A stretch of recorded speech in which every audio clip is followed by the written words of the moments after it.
Hello everyone and welcome back to Excel. This is our final lecture in our series of spreadsheets. This is probably the easiest one and shortest lecture. Hopefully this all has been very helpful for you. Today we're going to be talking about transferring data.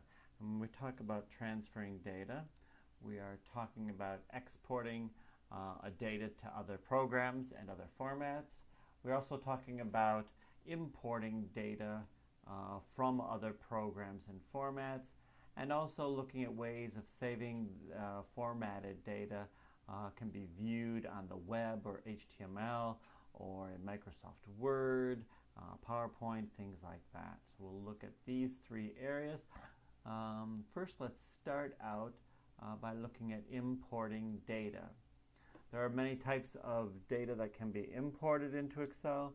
TXT is a very common one. You can create a TXT file either in Word or Notepad is a very good way to create a TXT file.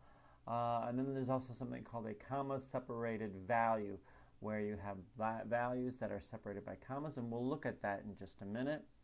And then there's also PRN files. So these are different types of files that can be saved. When these files are saved, only the data is saved itself, not the formatting. So if you made something bold in Word when you were creating it and saved it as this TXT file, the bold or the color of the word or the font that is used will not be saved. So none of the formatting will be saved. And again, data must be separated by either commas or tabs or by semicolons or blanks.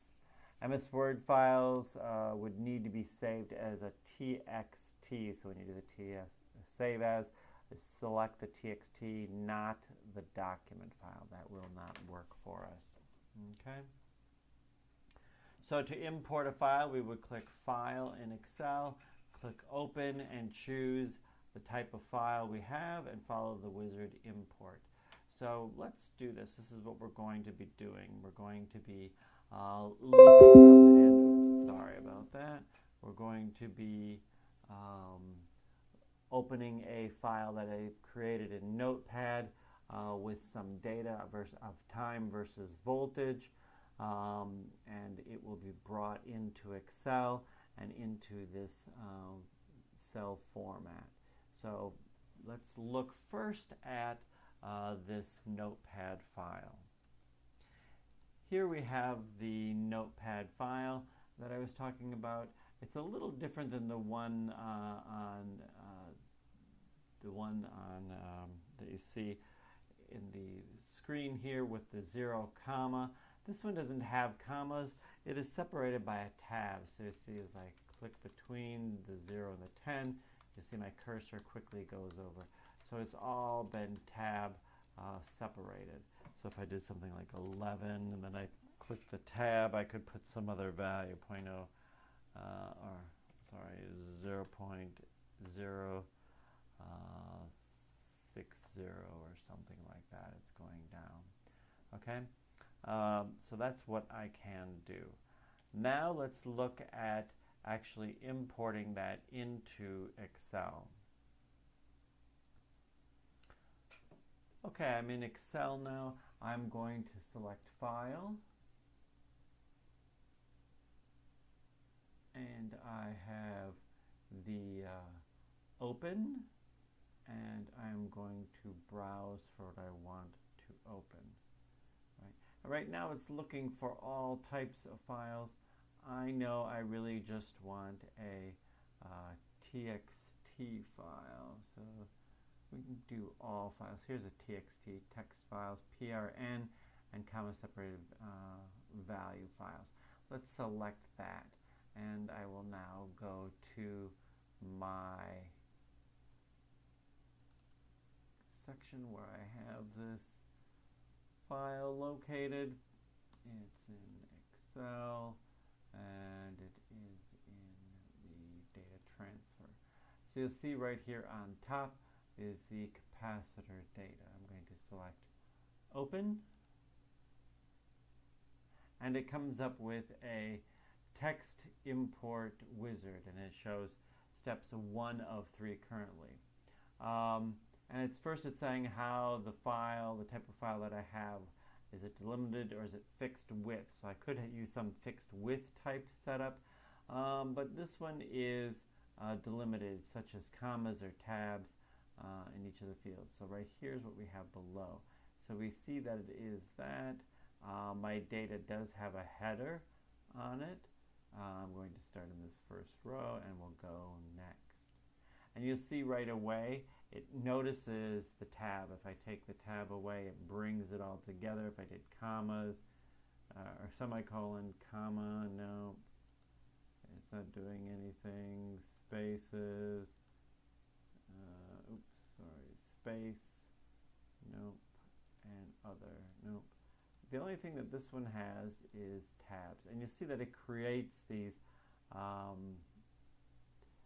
columns that I'm going to be seeing. So that's all I need at this point. And then I say next again, and it's asking us if we want to format the type of data that's in each. I'm going to leave it as general for both these columns.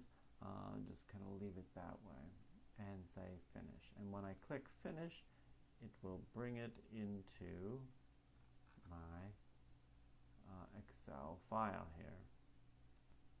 And it looks like it went away, but it didn't. It's really hidden underneath this one. It's the capacitor one that we did. So here is my data that we have. So here it's all set up, and you see that it's showing as a general type data set. Okay, so here is how you import a file. Very simple. Okay, so if you thought importing the data was easy, exporting is even actually a little bit easier. So if we have a worksheet that has 2 or more columns, the exported file will have multiple data items within each line. And to export the data, we can change the save as type. Instead of having it be an Excel file, we can choose the type of data that we want it to be separated as. And the main ones that we typically use are either a text file or this comma separated value file. So let's take a look. Okay, so we are here. If I go to File and I do Save As, it says Export. I think we can do it here though, Save As. And it already has it as tab delimited, right? But I could save it as CSV file right here is another way. So these, you pick the one that you want, and the text one actually works for us this time. And we just click Save, and it will save it for us. So if you're wondering what this exports, so this is how we export the data into different other formats. If you were wondering what this one was, this export, it's really just to create a PDF type file, right? So it will save it as a PDF file for us. So that's good to know for sometimes for certain classes may ask you to import or save it as a PDF file. That is how you would do that. Okay, the last thing I want to talk about today is transferring our data into other applications. So let's look at transferring it into either Microsoft Word or a PowerPoint or something like that. We'll just look at Word for today. And one thing we want to do is we can essentially copy it in there, or we can also embed it into our document, all right? So copying data is just copying it to the clipboard and pasting it into the other applications. Embedding is entered into the application as a graphical object that can actually be edited, okay? So that's the two differences between them. And we can use paste specials, and we can choose the type that we want. So here are some examples of embedded versus copying. We'll look at what those are in a minute in our example. Also, we want embedded versus linked object. That's the other thing we're going to look at. Embedded can be edited as if it were an Excel file, but will not change the original file. If I have it linked with a special save as paste link, any changes made in Excel will automatically update the data file. Anything made in the Word document will update the Excel file. They both will be updated.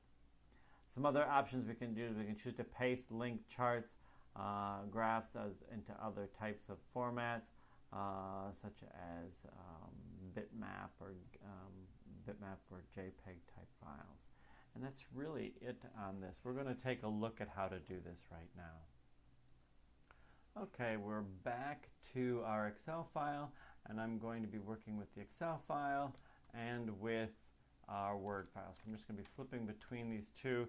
I usually use with the Alt-Tab key. Quickly makes us go back and forth between them. So one thing I can do is I can highlight this, right, I talked about, and I can do just a regular Control-C. I can come into my Word file, and I can do Control-V. And if I look at it, I can change things in here, put it in as a table, right? If I highlight this, I can edit this table, the layout of the table, and change it. You can see there it is as a table. All right, so that's just a regular copy and paste, and you see I can change, like I said, this data here as 20, right? And if I go back to my Excel, nothing has changed in Excel, right? I can go into Excel and change things like this to be 30. Nothing here changes. Okay, so let's look at another way of copying this. I can do this. I can do a copy, and I can copy it as a picture, and I'm going to copy it as a bitmap picture and say OK. And if I go into Word, I can copy it here. Now it's just a picture. I can't edit it at all. I can make it bigger and whatever if I want. It's just a regular file that way. Okay. The other thing I can do, let's go back. I'm going to copy this again. And if I go to paste special, I have that same bitmap here. I can do it as a bitmap there also, right? So I can still change it there. I think, let's see if I still have it in here. Paste special. You'll see I have other options here. Notice I'm on paste, not paste link. I can save it as a Microsoft Excel binary object. Inserts the contents of the clipboard into your document so that it can be edited using the binary object part of this. Watch this. We'll enter that.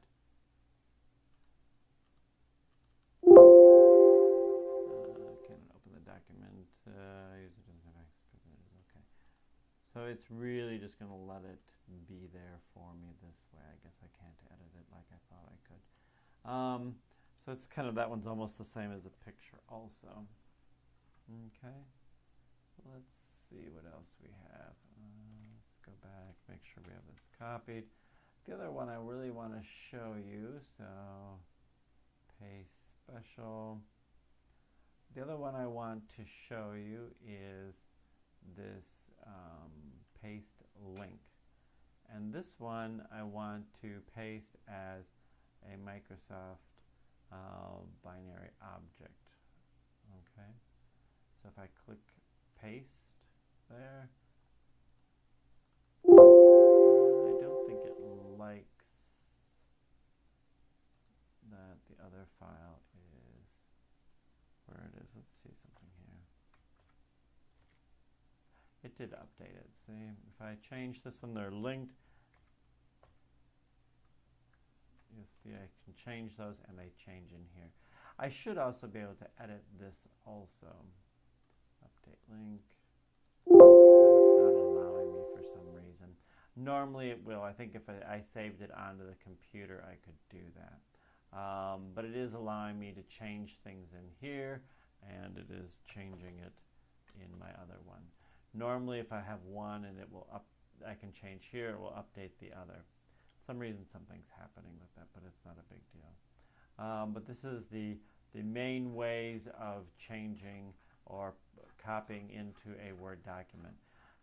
This also can be done, the link is nice because a lot of times we may have data that changes over time and we don't have to repaste in our tables. We just need to update them and they will be updated as we open it. It'll ask us when we open the Word file, to go through the links and everything, and it'll update everything for us, which is really nice and handy. This method of pasting is also the same way that it's used in PowerPoint. So the PowerPoint way is also done exactly the same way. If you have questions on this, please ask me in class. We'll have a little bit of time in class to work on this, or contact me and we can talk about this. All right. Hopefully this was helpful, and have a great day.